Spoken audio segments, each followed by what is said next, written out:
Hello, and welcome to this 3D printing episode, in which today I'm going to walk you through downloading and 3D printing this Project Hail Mary statue, from grabbing the file online all the way to holding the finished print in my hands like so.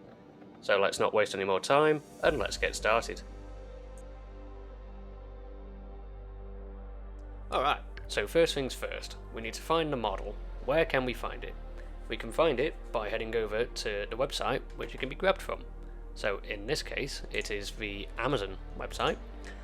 So one of the first things that we need to make sure of is that the website is safe, for one. So what I normally do is, if I'm uncertain, is I will make sure that this padlock exists, in which it is verified by Amazon. I have seen it in the past that this is also verified by DigiCert.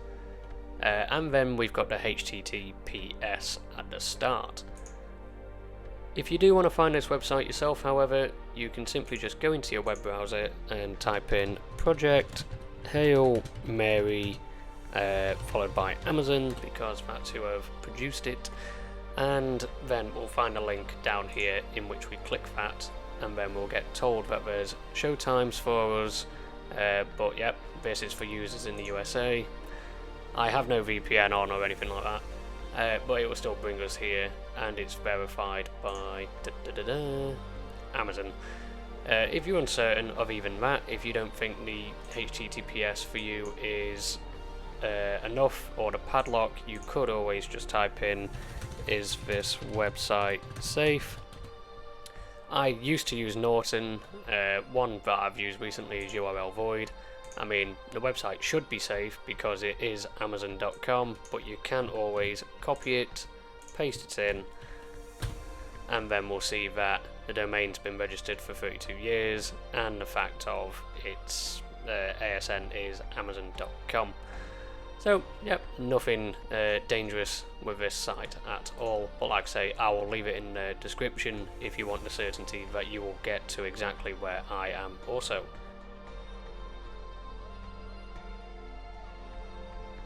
So, now that we have found the website we are after, all we have to do now is go to the bottom right corner where it says 3D model download now, and after clicking it we'll be given the fact that it's downloading a zipped folder. So if we drag our downloads folder over here and click it and right click and show more options, I use 7-zip to extract my files, so I'm just going to say extract here, and we'll be met with two folders, one saying Mac OS X and one that says the Grace Keychain 3D model. So if we go into the Mac OS X folder, we'll be met with the Grace Keychain 3D model anyway, which it will give us the supported and unsupported STL file, which we will see is exactly the same as this one over here. I'm not sure why there's a massive size difference, because the regular folder is 48.6 megabytes and the Mac OS X version is 2.72 kilobytes. So if we just quickly bring up Blender and then go to File, Import, STL, and then go down to our Downloads, Grace Keychain model, and import both of these, and give it a second. There we go. So if I just remove these two or three here, so this is our supported one. As you can see, it's already got the support built into it, and then we've got our unsupported model here, so we know there is a physical object. So if we pull in the STL for the Mac OS X version, I believe we are about to be met with something. Yes, no idea what this is, but as you can see here, our vertices, edges, faces, there's nothing to be gathered from with this, whereas if we go back to our other ones, we'll see that we've got a million triangles, a million faces, X, Y, Z. So what we are going to do now is put this into our slicer.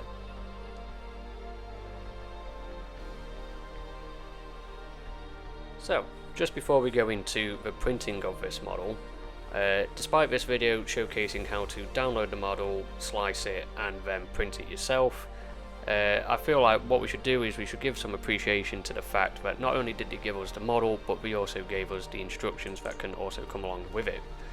So I don't have a Open 365 or Office 365, sorry, license, so what I've already done is I've put that into Google Drive, and then I've basically copied it into Notepad here.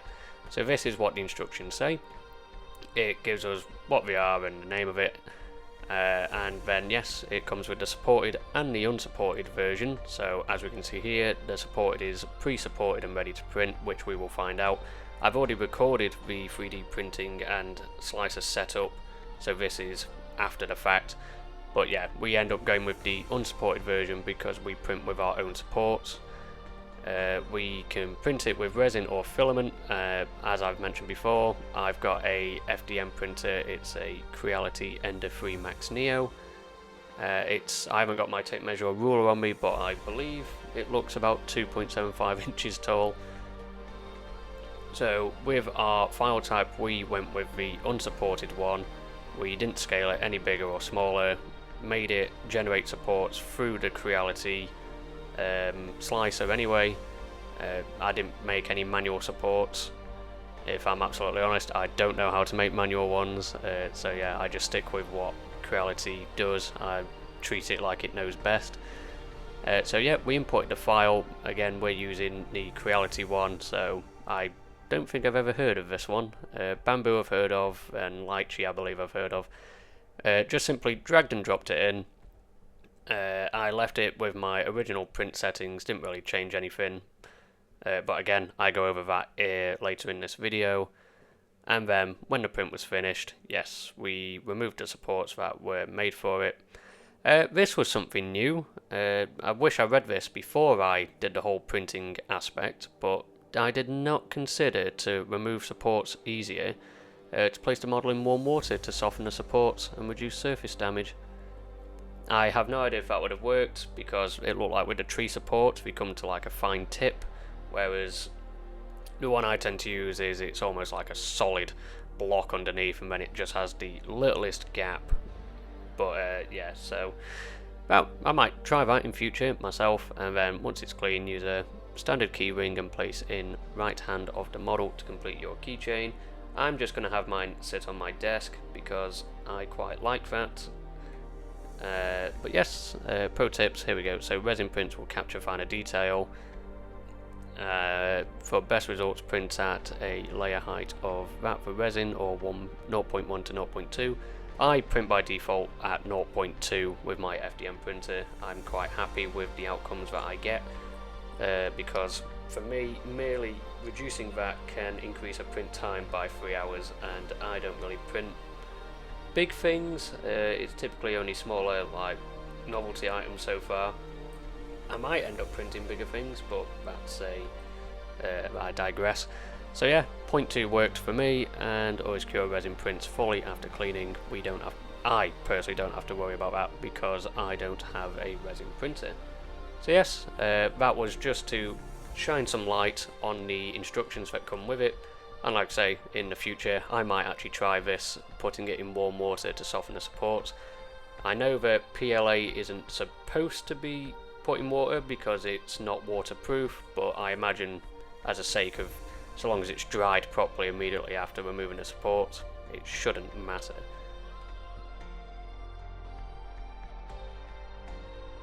So, when I say slicer, I mean the 3D printing slicer that basically will take the STL and turn it into G-code. So that's because I have an FDM printer. It's an Ender 3 Max Neo, built by Creality, so when I first got it, this is the software that I downloaded. It works for me, it does its job. I'm aware that there's other slicers out there in which you can add, say, fuzziness, I believe. In fact, I think Creality might even have a more up-to-date software, but so far, if it isn't broke, don't fix it, is the way that I see this. So what I'm going to do is bring over the downloads folder, and I'm going to drag both of these in at the same time. And here we can see them both side by side. So one's got the supports already built in and one doesn't. And I believe that Rocky would approve of this level of craftsmanship. I can practically hear him tapping the surface saying good, strong. So we'll look at these both side by side. So first off, we will just remove the regular one and have a gander at how long it reckons it would slice with my regular settings. So this is the one that's already supported, so theoretically we shouldn't see any supports being added to it. And also don't forget, it is also over 1 million triangles and faces, so it might take a while to slice. So 5 hours 11 minutes, if we just jump into the preview. Yeah, that seems fairly standard, nothing new there, but just in case I am going to turn off support just to see if it slices any better, as 5 hours sounds like a very long time. Nope, 5 hours 11 minutes. It's a well manufactured model in terms of having the supports already built in. So let's bring in our unsupported version, which is this one here, and have a gander at how long this would take to slice without support. Not that I would risk doing that, but 2 hours, or 2 hours at minus 7 minutes seems good enough. So let's have a gander at what supports would look like.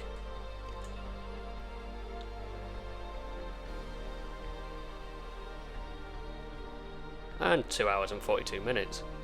Weirdly faster somehow than the one that's already got the supports built for it, even though it looks like these are fairly large and chunky and solid, whereas the other ones seem to just be generic tree supports. But I will probably print this one as it is, so I'll go down and save.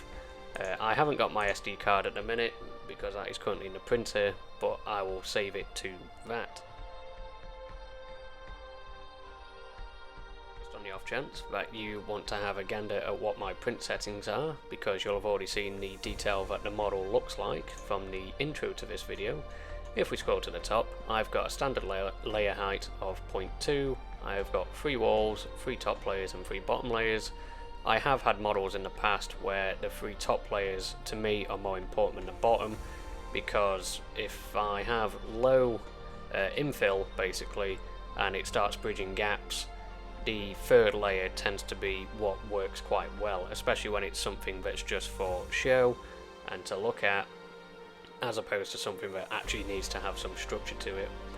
So yeah, depending on what I'm modelling, depends on, I change these quite a few times, I change it around quite a bit, but the layer height typically always stays at 0.2mm, top bottom pattern is a zigzag. Infill density, there we go, it's 10%. I think I've gone as low as 5 before now, but that was for something that was relatively small, so bridging the gap didn't seem too bad in that case. Grid pattern, printing temperature, so I use the Sunlu Plus PLA, so I find that the optimum temperature for printing that is at 212 degrees. It's got really good bed adhesion. I think mine is textured glass, so I've never had to use glue or anything or hairspray I think it is, to keep the model suction to the bed.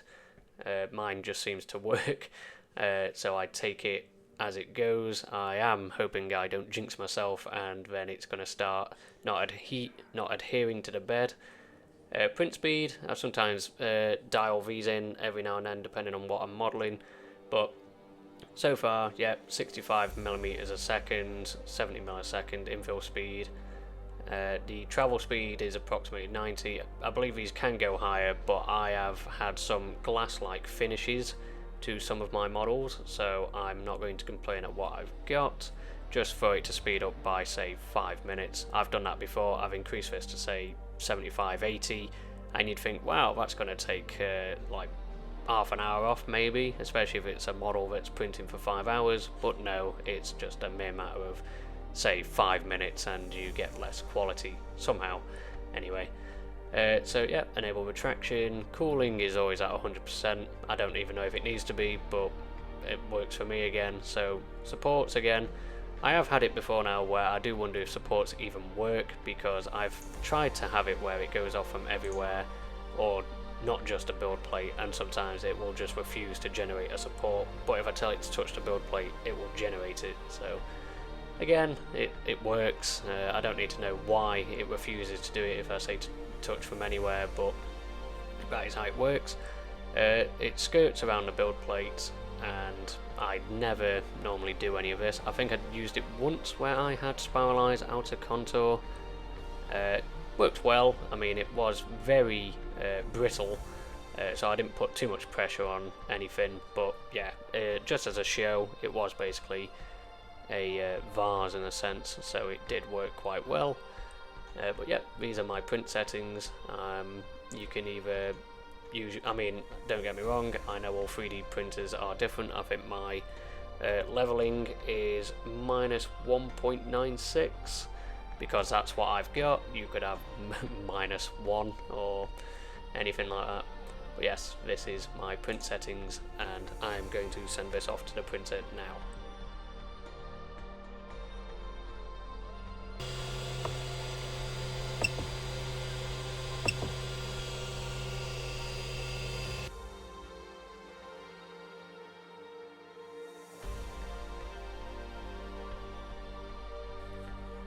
So now that I've saved a G-code to my SD card and popped it into my printer, we can now start the print.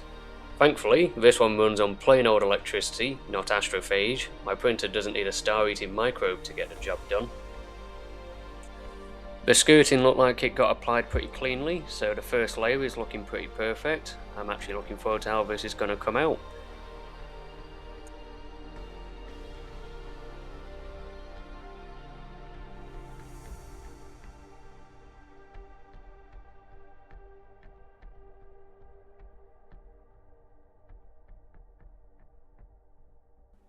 So, after printing for 2 hours and 59 minutes, we have our finished product.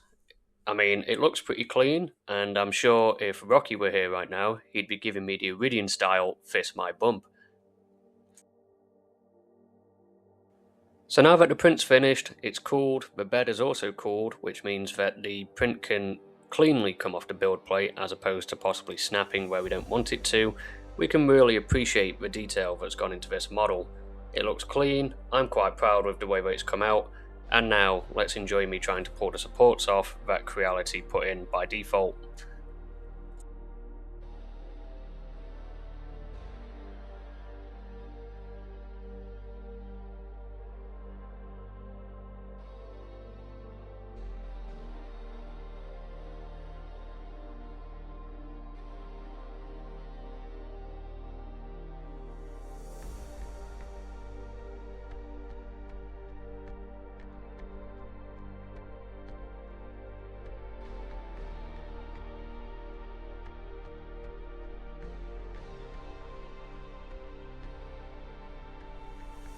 And here it is, the finished Project Hail Mary statue.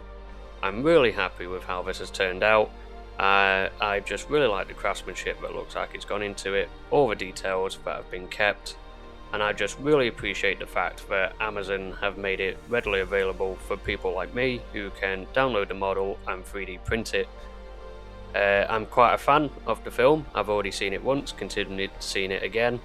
It was just absolutely amazing to see in the cinema. I'm glad I did.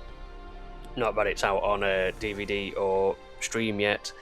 I just really enjoy space as a whole, and this is going to have a nice little place on my desk to sit. The film is definitely in my top 3. I just really enjoyed it.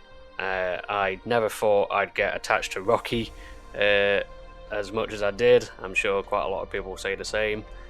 But yeah, final thoughts on the model are, yeah, it could do with maybe a bit more cleanup, but that's more down to me printing it with my own supports, as opposed to the ones that might have come with it. Maybe I'll reprint it with those supports just to do a side-by-side comparison, but primarily because of the way that this will sit on my desk, I won't see those little rough edges towards the bottom, and I've got a craft knife that I can use to try and pull off the little bits of supports that have been left behind. But other than that, be safe out there while you find a website, or you can click the one that I've left in the link. And yeah, if you are interested in this 3D printing project, I might make more depending how this goes. But yes, thank you for watching, and I'll see you in the next one.